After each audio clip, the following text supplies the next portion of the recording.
Assalamualaikum warahmatullahi wabarakatuh. Selamat pagi, siang, sore, dan malam. Sebelumnya perkenalkan nama saya Jani Aulia Rahmaniar Ginanjar dengan NRP 24/2021-015. Dalam video kali ini saya akan mempresentasikan paper geologi lingkungan yang berjudul Kajian Potensi Tsunami Akibat Gempa di Bawah Laut di Perairan Pulau Sulawesi. Sebagai salah satu dari berbagai negara yang berada di zona seismik, Indonesia merupakan salah satu negara yang seismiknya itu paling aktif di antara berbagai negara. Dikelilingi oleh lempeng Indo-Australia dan Plat Laut Filipina yang meretas di bawah lempeng Eurasia. Indonesia telah mengalami ribuan gempa bumi dan tsunami dalam kurun waktu 400 tahun terakhir. Pulau Sumatera dan Pulau Jawa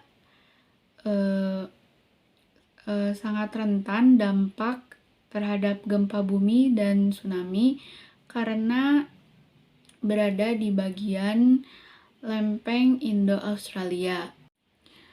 Belakangan ini Sulawesi dan daerah rawan subduksinya telah menjadi lebih aktif yang mengakibatkan aktivitas kegempaan terutama epicenter di laut. Ini merupakan gambar peta dari Pulau Sulawesi. Secara geografis, Pulau Sulawesi terletak pada 5,36 derajat lintang utara sampai 7,48 derajat lintang selatan dan 117,02 sampai 125,74 derajat bujur timur. Adalah pulau yang paling aman karena tidak berhubungan dengan dua samudra, yakni Samudra Pasifik dan Samudra Hindia. Pulau Sulawesi dibagi menjadi 6 provinsi dan memiliki gugusan-gugusan pulau kecil, di mana Pulau Sulawesi ini menjadi salah satu pulau yang memiliki garis pantai terpanjang di Indonesia. Sayangnya, hal ini juga berarti bahwa Pulau Sulawesi rentan terhadap bencana laut seperti gelombang tinggi dan tsunami yang diakibatkan oleh gempa bumi di bawah laut yang sebarannya dapat dilihat pada gambar ini. Aktivitas kegempaan bawah laut di sekitar Pulau Sulawesi akan selalu dipengaruhi oleh gambaran-gambaran aktivitas geologi bawah laut seperti palung, patahan, thrust, dan spreading center. Pada gambar ini terlihat palung, patahan, thrust, dan spreading center yang membentuk aktivitas kegempaan di Pulau Sulawesi. Terdapat 4 spreading center, 3 diantaranya terletak di Selat Makassar dan 1 di Teluk Bone. 11 patahan yang terbagi menjadi 6 strike slips dan 3 palung. North Sulawesi, Sangihe, dan Tolo yang merupakan zona subduksi dan 2 thrust, Sula dan Batui dengan patahan Palu Koro. Palung Sulawesi bagian utara dan Palung Sangihe merupakan tempat yang potensi gempanya tuh paling aktif.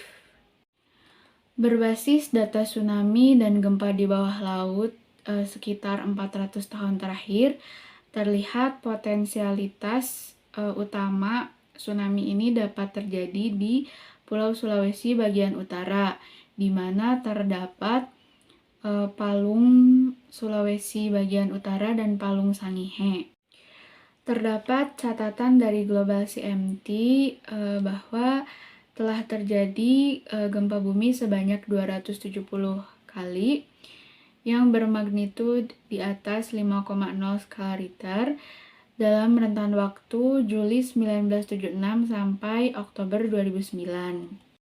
Menilik data ini dengan cermat akan mengakibatkan dua kemungkinan tren bermunculan ulang gempa bumi.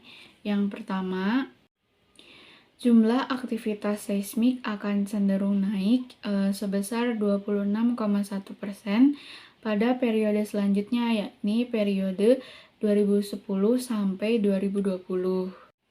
Yang kedua, karena aktivitas pada periode terakhir cenderung menurun, maka paling tidak terdapat 50% kemungkinan aktivitas seismik yang berepicenter di lautan pada periode selanjutnya, yakni periode 2010 sampai 2020. Walaupun demikian, oleh karena kurangnya data, maka asumsi ini tidak dapat dibenarkan secara penuh dan tetap harus dibuktikan dengan penelitian-penelitian lainnya.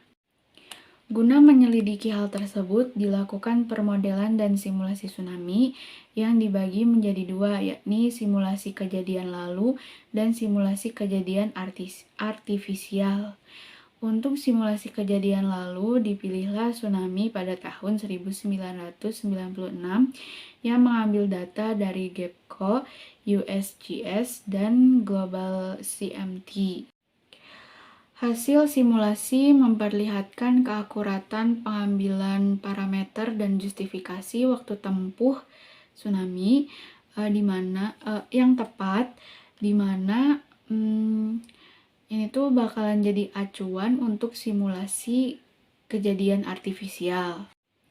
Selanjutnya dilakukan simulasi kejadian artifisial di North Arm, East Arm, dan perbatasan Sulawesi Ambon. Dipilih 7 kejadian artifisial yang berdasar pada kejadian gempa bumi sebenarnya. 2 di North Arm, 2 di East Arm, dan 3 di Laut Maluku. Hasil simulasi dapat dilihat di gambar. Nah, dari hasil simulasi ini ada 3 hal yang utama, yakni yang pertama, pada bagian A1, B1, B2, dan C3, mereka ini mengalami tsunami gelombang pertama. Kenapa gelombang pertama? Karena jarak tempuhnya itu kurang dari 50 km, sehingga dikategorikan near field tsunami. Yang kedua, pada A2, C1, dan C2, semakin pendek jarak tempuh, maka semakin cepat pula gelombang pertama menyentuh bibir pantai. Yang ketiga, walaupun pada A2, C1, dan C3, jarak antara epicenter dengan bibir pantai merupakan faktor utama penentuan skematis waktu impact. Ternyata pola batimetri menjadi penentu yang kuat pula. Jadi kesimpulannya, dan menyatukan berbagai aspek seperti lokasi, intensitas, dimensi patahan, serta pola batimetri, dapat terlihat bahwa di perairan utara, selatan, timur dari North Arm di Pulau Sulawesi dapat dinyatakan sebagai daerah potensi seismik dan tsunami di masa yang akan datang. Mungkin cukup sekian apa yang dapat saya sampaikan. Mohon maaf bila ada kesalahan kata maupun perbuatan. Wassalamualaikum warahmatullahi wabarakatuh.